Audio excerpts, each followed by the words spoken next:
श्री राधा कृष्णाभ्याम नमः। भगवान श्री कृष्ण की कथा का आश्रय लेने वाले भक्तजनों मैं संध्या रानी महात्मा वेद व्यास जी एवं गुरुजनों की आज्ञा से श्रीमद् भागवत महापुराण के तृतीय स्कंद के तीसरे अध्याय का वर्णन करती हूँ। तीसरा अध्याय भगवान के अन्य लीला चरित्रों का वर्णन।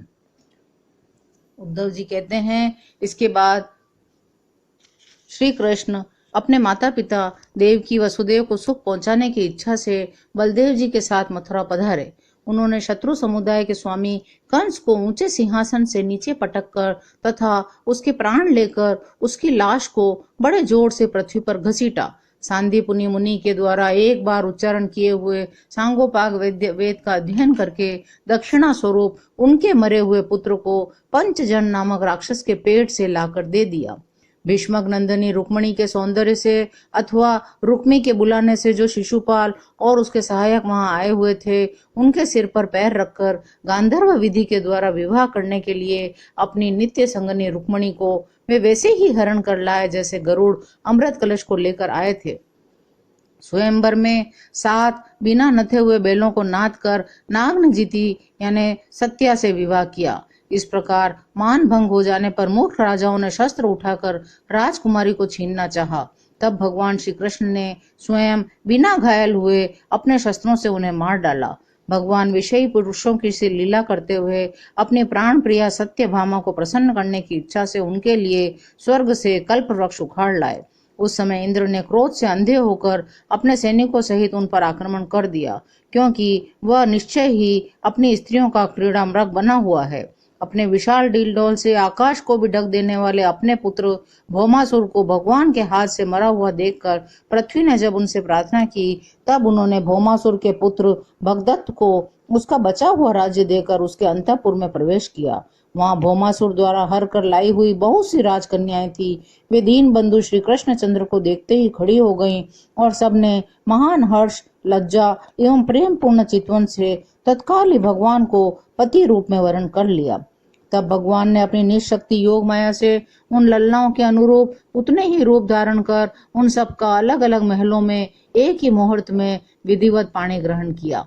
अपने लीला का विस्तार करने के लिए उन्होंने उनमें से प्रत्येक के गर्भ से सभी गुणों में अपने ही समान 10-10 पुत्र उत्पन्न किए। जब काल यवन, जरासंध और शालवादी ने अपनी सेनाओं से मथुरा और द्वारकापुरी को घेरा था, तब भगवान ने निज जनों को अपनी अलौकिक शक्ति देकर उन्हें स्वयं मरवाया था।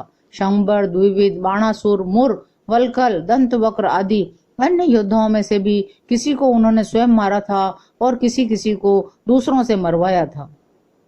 इसके बाद उन्होंने आपके भाई धृतराष्ट्र और पांडु के पुत्रों का पक्ष लेकर आए हुए राजाओं का भी संहार किया, जिनके सेना सहित कुरुक्षेत्र में पहुंचने पर पृथ्वी डगमगाने लगी थी। कर्ण, दुशासन और शकुनी की खोटी सलाह से जिसकी आयु और श्री दोनों नष्ट हो चुकी थी तथा भीमसेन की गदा से जिसकी जांग टूट चुकी थी, उस दुर्योधन को अपने साथियों के सहित पृथ्वी पर पड़ा हुआ देखकर उन्हें प्रसन्नता न हुई। वे सोचने लगे, यदि द्रोण, भीष्म, अर्जुन और भीमसेन के द्वारा इस 18 अक्षौणी सेना का विपुल संहार हो भी गया तो इससे पृथ्वी का कितना भार हल्का हुआ। अभी तो मेरे स्वयं के अंश रूप प्रद्युम्न आदि के बल से बड़े हुए यादवों का दूसरा दल बना ही हुआ है। जब ये मधुपान से मतवाले होकर लाल लाल आंखें करके आपस में लड़ने लगेंगे, तब उससे ही इनका नाश होगा। इसके सिवा और कोई उपाय नहीं है। असल में मेरे संकल्प करने पर ये स्वयं ही अंतर्धान हो जाएंगे। जो सोचकर भगवान ने युधिष्ठिर को अपनी पैतृक राजगद्दी पर बिठाया और अपने सभी सगे संबंधियों को सत्पुरुषों का मार्ग दिखाकर आनंदित किया। उत्तरा के उदर में जो अभिमन्यु ने पुरुवंश का बीज स्थापित किया था, वह भी अश्वत्थामा के ब्रह्मास्त्र से नष्ट हो चुका था, किंतु भगवान ने उसे बचा लिया। उन्होंने धर्मराज युधिष्ठिर से 3 अश्वमेध यज्ञ करवाए और वे भी श्री कृष्ण के अनुगामी होकर अपने छोटे भाइयों की सहायता से पृथ्वी की रक्षा करते हुए बड़े आनंद से रहने लगे। विश्वात्मा श्री भगवान ने भी द्वारकापुरी में रहकर लोक और वेद की मर्यादा का पालन करते हुए सब प्रकार के भोग भोगे, किंतु सांख्य योग की स्थापना करने के लिए उनमें कभी आसक्त नहीं हुए। मधुर मुस्कान, स्नेहमयी चितवन, सुधामयी वाणी, निर्मल चरित्र तथा समस्त शोभा और सुंदरता के निवास अपने शिव विग्रह से लोक और परलोक विशेषतया यादवों को आनंदित किया तथा रात्रि में अपनी प्रियाओं के साथ क्षणिक अनुराग युक्त होकर समयोचित विहार किया। इस प्रकार उन्हें भी सुख दिया। इस तरह बहुत वर्षों तक विहार करते करते उन्हें गृहस्थ आश्रम संबंधी भोग सामग्रियों से वैराग्य हो गया। ये भोग सामग्रियां ईश्वर के अधीन हैं और जीव भी उन्हीं के अधीन है। जब योगेश्वर भगवान श्री कृष्ण को उनसे ही वैराग्य हो गया, तब भक्ति योग के द्वारा उनका अनुगमन करने वाला भक्त तो उन पर विश्वास ही कैसे करेगा। एक बार द्वारकापुरी में खेलते हुए यदुवंशी और भोजवंशी बालकों ने खेल खेल में कुछ मुनीश्वरों को चिढ़ा दिया।